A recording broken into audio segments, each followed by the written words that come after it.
Hello and welcome back to 3-in-1, discovering our triune God through science and experiment. And this week's materials come from the Old Testament, and it's the biblical narrative of Elijah and the widow of Zarephath.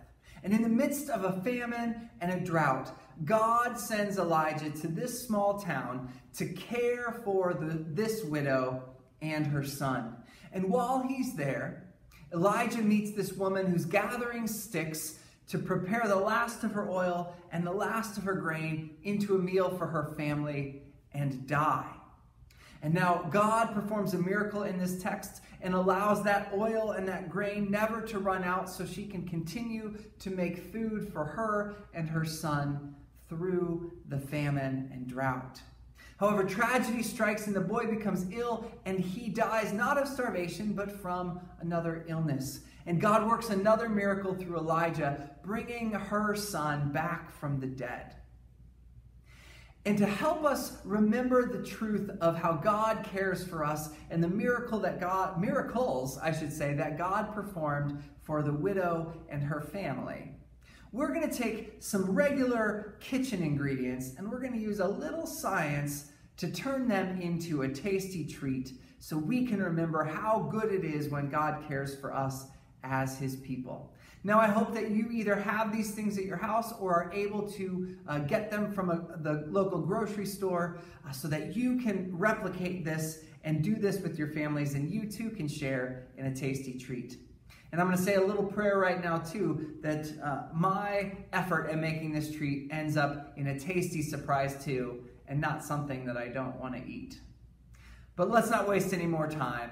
Let me tell you what you need, and let me tell you what you're going to do, and hopefully you and I both can enjoy a tasty treat to help us remember how God cares for us and how good it is when he does so. For this activity, you'll need 1/2 cup of heavy whipping cream, or half and half, 1/2 teaspoon of vanilla extract, 1 tablespoon of sugar, and 1/4 cup of salt. You'll also need at least 1 quart size and 1 gallon size Ziploc bag, ice cubes, and a towel or gloves to keep your hands warm. Now that you've got all your ingredients together, it's time to mix up your ice cream base. So you'll take one of these small quart-sized bags and you'll pour in your 1/2 cup of heavy whipping cream. And then you'll follow that up with your tablespoon of sugar. Can't go wrong with a tablespoon of sugar. And then last, your baking vanilla or your vanilla extract. We'll do a 1/2 teaspoon of that. Those 3 items will get put into your small quart-sized bag. And then you're going to want to seal that up and try and get out all the air that you can so that you don't have a lot of air in that bag. So I'm just going to roll mine over here a little bit, kind of squeeze that air, and then when you get close, I'm going to zip it up the rest of the way. Now at this point, if you desire, you can take your second Ziploc bag and you can double bag that. But for today, I'm just going to put this bag directly into our larger bag already full of ice. So I'm going to try and bury that into the ice, and then I'll take my 1/4 cup of salt and I'll add that to the bag of ice. Seal this up real nice, and then give it a shake. Now this may take a while, you may get tired, you may need some help from your mom or your dad or somebody else. You may also need to wrap it in a towel, or what I'm doing today is I've got some oven mitts. So grab something because it's going to get pretty cold, and then shake it away. Turn on some music and dance, whatever it is you need to do, shake this up and have some fun.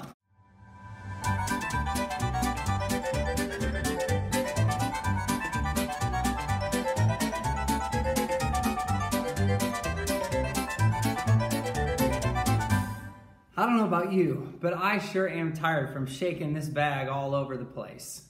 But now that I've shaken it for a while, I can feel that my ice cream is getting hard, so I think we're ready for our final step. And that is to open the bags, pull out our ice cream, get a spoon,